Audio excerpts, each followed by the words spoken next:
கோவை மாவட்டம் தொண்டாமுத்தூர் அரசு ஆண்கள் மேல்நிலைப் பள்ளியில் 700க்கும் மேற்பட்ட மாணவர்கள் படித்து வருகின்றனர். மாணவர்கள் மதிய உணவு சாப்பிட வகுப்பு அறைகள் மற்றும் மைதானத்தை பயன்படுத்தி வருகின்றனர். இந்நிலையில் உணவுக்கூடம் அமைக்க மார்ட்டின் அறக்கட்டளை சார்பில் 40 லட்சம் செலவில் உணவுக்கூட பூமி பூஜை அடிக்கல் நாட்டு விழா நடைபெற்றது. மார்ட்டின் அறக்கட்டளை நிர்வாக அரங்காவலர் டாக்டர் லீமா ரோஸ் உணவுக்கூடம் அமைக்க அடிக்கல் நட்டி துவக்கி வைத்தார். பள்ளி தலைமை ஆசிரியை திருமதி பிரேமா அனைவரையும் வரவேற்றார். விழாவில் தலைமை நிர்வாக அதிகாரி ஜான்பால், முன்னாள் மாணவர் சங்க தலைவர் மற்றும் முன்னாள் சட்டமன்ற உறுப்பினர் திரு எம்.என். கந்தசாமி, துணைத் தலைவர் டி. குமார், உணவுக்கூட கட்டிட கமிட்டி தலைவர் ரவி, முன்னாள் மாணவர் சங்க செயலாளர் கே.சி. நாகராஜ், பேரூராட்சி தலைவர் திருமதி கமலம் ரவி, முன்னாள் மாணவர் சங்க தலைமை ஒருங்கிணைப்பாளர் ராயப்பன், பொருளாளர் ஆடிட்டர் மோகன்ராஜ், பேரூராட்சி துணைத் தலைவர் மூப்பா நடராஜ், பெற்றோர் ஆசிரியர் கழக தலைவர் கிருஷ்ணசாமி, துணைத் தலைவர் டாக்டர் சிவகுமார், பள்ளி மேலாண்மை குழு பொறுப்பு தலைவர் திருமதி முருகேஸ்வரி, கல்வி ஆர்வலர்கள் கவிஞர் Subbu Dharuman, doctor D. M. Manikkaraj, கவுன்சிலர்கள்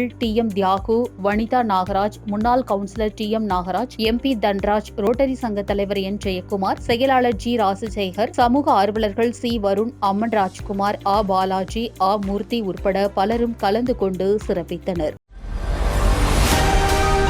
ஸ்டாலின் அலட்சியத்தினால் டெல்டா பாலைவனமாகிவிடும். மேகதாது அணை விவகாரத்திற்கு இபிஎஸ் எச்சரிக்கை. சேலம் விமான நிலையத்தில் அதிமுக பொதுச் செயலாளரும் சட்டமன்ற எதிர்க்கட்சித் தலைவருமான எடப்பாடி பழனிசாமி செய்தியாளர்களை சந்தித்தார். அப்போது இபிஎஸ் பேசியதாவது: கர்நாடக துணை முதல்வர் சிவக்குமார் இம்மாதம் அளித்த பேட்டியில் மேகதாது அணை கட்டுவதற்கு விரிவான திட்ட அறிக்கை மத்திய நீர்வள ஆணையத்திடம் சமர்ப்பிக்கப்படும் என்றும், மேகதாது அணைக்கென்று தனியாக அலுவலகம் கட்டப்படும், அதுவும் மேகதாது அணை அருகில் அமையும் என்றும் கூறியிருந்தார். இதன் பிறகும் காவிரி விவகாரத்தில் தமிழ்நாடு அரசு மெத்தனமாக இருக்கிறது. தமிழ்நாட்டின் ஜீவநதியான காவிரியை நம்பியே பல லட்சம் விவசாயிகள் பயிர் செய்து வருகின்றனர். 20 மாவட்ட மக்களின் குடிநீர் தேவையை நிறைவேற்றுகிறது. காவிரியின் குறுக்கே அணை கட்ட எவ்வித உரிமையும் கர்நாடகத்திற்கு இல்லை என்று ஏற்கனவே உச்சநீதிமன்றம் தீர்ப்பு கொடுத்திருக்கிறது. 15 ஆண்டுகளுக்கு காவிரி நீரை தடுக்கவோ திருப்பவோ கூடாது. ஒவ்வொரு மாதமும் குறிப்பிட்ட அளவு நீர் வழங்க வேண்டும். ஆண்டுக்கு இத்தனை டிஎம்சி நீர் வழங்க வேண்டும் என்று தீர்ப்பளித்திருக்கிறது. அந்த தீர்ப்பை மதிக்காமல் கர்நாடக அரசு செயல்படுவது கண்டிக்கத்தக்கது. ஆனால் இதுகுறித்து முதல்வர் ஸ்டாலின் இதுவரை வாய் திறக்கவில்லை என்றும், இண்டியா கூட்டணியில்தான் காங்கிரஸ் இடம்பெற்றுள்ளது என்றும் அவர் தெரிவித்தார். அதிமுக ஆட்சிக்கு வந்தவுடன் மெட்ரோ ரயில் திட்டம் தொடங்குவதற்கு அனைத்து முயற்சிகளும் எடுக்கப்படும் என்றும், அதிமுக ஆட்சியில்தான் திட்ட அறிக்கை தொடங்கப்பட்டது, திட்டமிட்டு காலதாமதம் செய்ததால் சுணக்கம் ஏற்பட்டுள்ளது என்றும் தெரிவித்தார். நாள்தோறும் சட்டம் ஒழுங்கு சீர்குலைவு, பாலியல் வன்கொடுமை, கொலை, கொள்ளை அதிகரித்துக் கொண்டே செல்கிறது. மக்களுக்கு பாதுகாப்பு கொடுக்க வேண்டிய கடமையை இந்த அரசு செய்யவில்லை என்றும் அவர் தெரிவித்தார். பணிகள் அனைத்தும் சிறப்பாக நடக்கிறது. 25ஆம் தேதி காலை முதலமைச்சர் மு.க.ஸ்டாலின் திறந்து வைக்கிறார். இறுதிக்கட்ட பணிகளை பார்வையிட்ட பின்பு அமைச்சர் கே.என். நேரு தகவல்.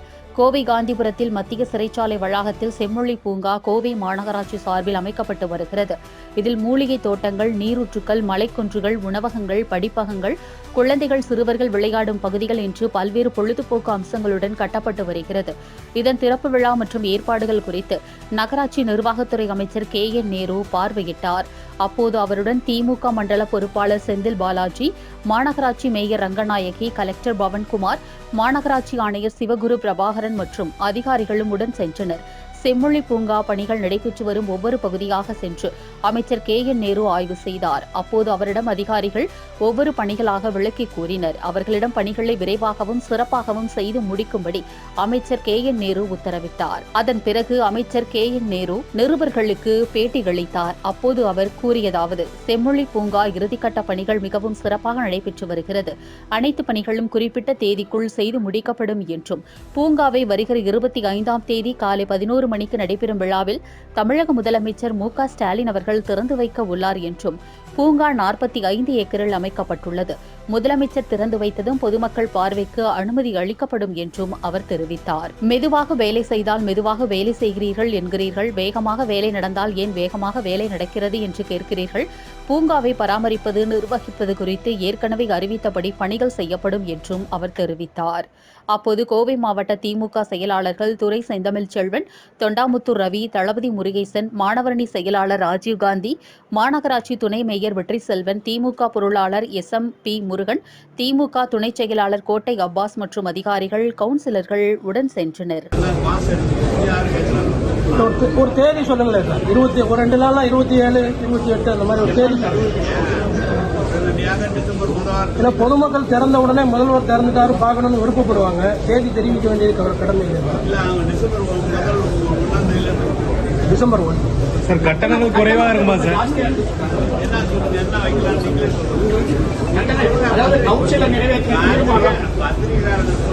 சார், அம்மா உணவகத்தில் வாங்கக்கூடிய கட்டணம் மாதிரி இருக்குமா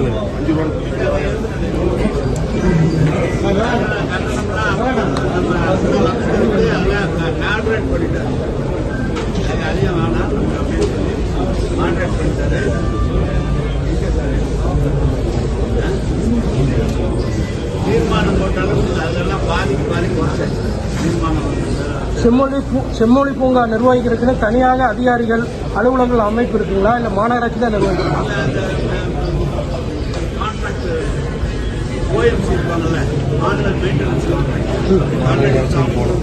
ஒரே நிறுவனம் தான் செய்யுதா சார்? இல்ல நான் சொல்றது நிர்வாகம் சார். இதுக்காக தனி அமைப்பு ஏற்படுத்தப்படுங்களா?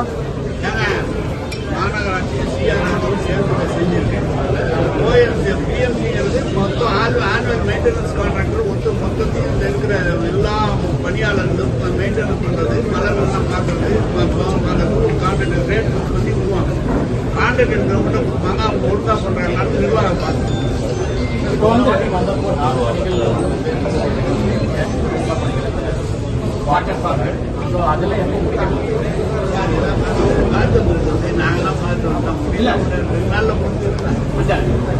சொன்னாங்க 4 வரை முடிச்சுருப்பா.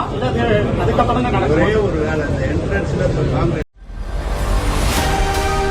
கோவையில் தமிழகத்தின் சிறைகளில் கடந்த 25 ஆண்டுகளாக பல்வேறு வழக்குகளில் அடைப்பட்டிருந்த முஸ்லிம் ஆயுள் சிறை வாசத்தினை நீதியரசர் ஆதிநாதன் குழுவின் பரிந்துரையின்படி மனிதாபிமான அடிப்படையில் 13 நபர்களுக்கு விடுதலையும் மீதமுள்ள 22 நபர்களுக்கு 3 மாதத்திற்கு ஒருமுறை என்று நீதிமன்றம் வாயிலாக பரோல் நீட்டிப்பு வழங்கப்பட்டு வந்த நிலையில் தற்போது பரோல் நீட்டிப்பு வழங்கப்படாமல் மீண்டும் சிறைக்கு சென்றுள்ளனர்.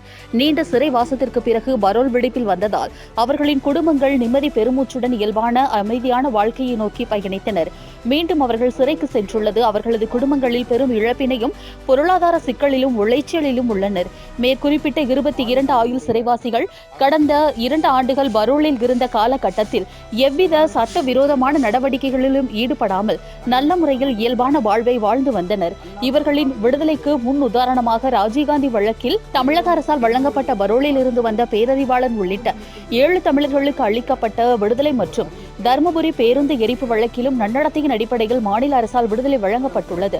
கடந்த 25 ஆண்டுகளாக சிறை தண்டனை அனுபவித்து வரும் முஸ்லிம் சிறை வாசிகள் பொது மன்னிப்பில் விடுதலையாவதற்கான அனைத்து சட்ட வாய்ப்புகளும் தகுதியும் இருந்தும் கூட அவர்களுக்கான நீதி தொடர்ந்து மறுக்கப்பட்டு வருகிறது.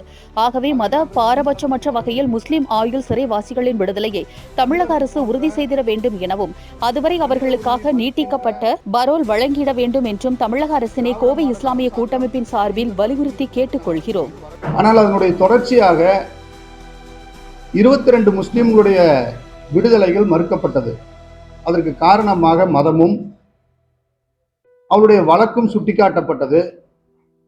பல்வேறு உச்சநீதிமன்ற தீர்ப்புகளில் பொது மன்னிப்பு என்கக்கூடிய கருணை அடிப்படையிலான விடுதலையில மதமோ அல்லது வழக்கோ கவனிக்கப்பட வேண்டிய அவசியம் இல்லை என்பதையும், சிறையில் இருந்த நேரத்தில் அவர்களுடைய நன்னடத்தை மட்டுமே கவனிக்கப்பட வேண்டும் என்கிற பல்வேறு தீர்ப்புகளில் உச்சநீதிமன்றம் சுட்டி காமிச்சிருக்கு. அந்த தீர்ப்புகளை, இந்த பாரபட்சமான நடவடிக்கையை தமிழக அரசினுடைய கவனத்திற்கு, முதல்வர் ஸ்டாலின் அவர்களுடைய கவனத்திற்கு கொண்டு சென்ற பிறகு மரியாதைக்குரிய முதல்வர் அவர்கள் நீதியரசர் ஆதிநாதன் அவர்களுடைய தலைமையில ஒரு விசாரணை ஆணையத்தை அமைத்தார்கள்.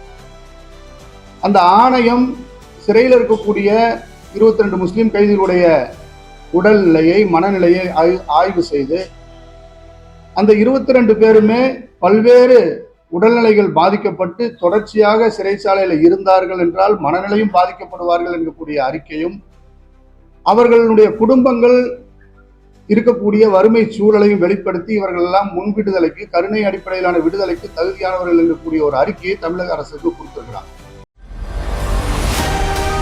மேலை நாடுகளைப் போல தமிழ்நாட்டிலும் இயந்திரங்களை கொண்டு பால் கறப்பதற்காக நடவடிக்கை எடுக்கப்பட்டு வருகிறது என்று மதுரையில் அமைச்சர் மனோ தங்கராஜ் பேட்டியளித்துள்ளார்.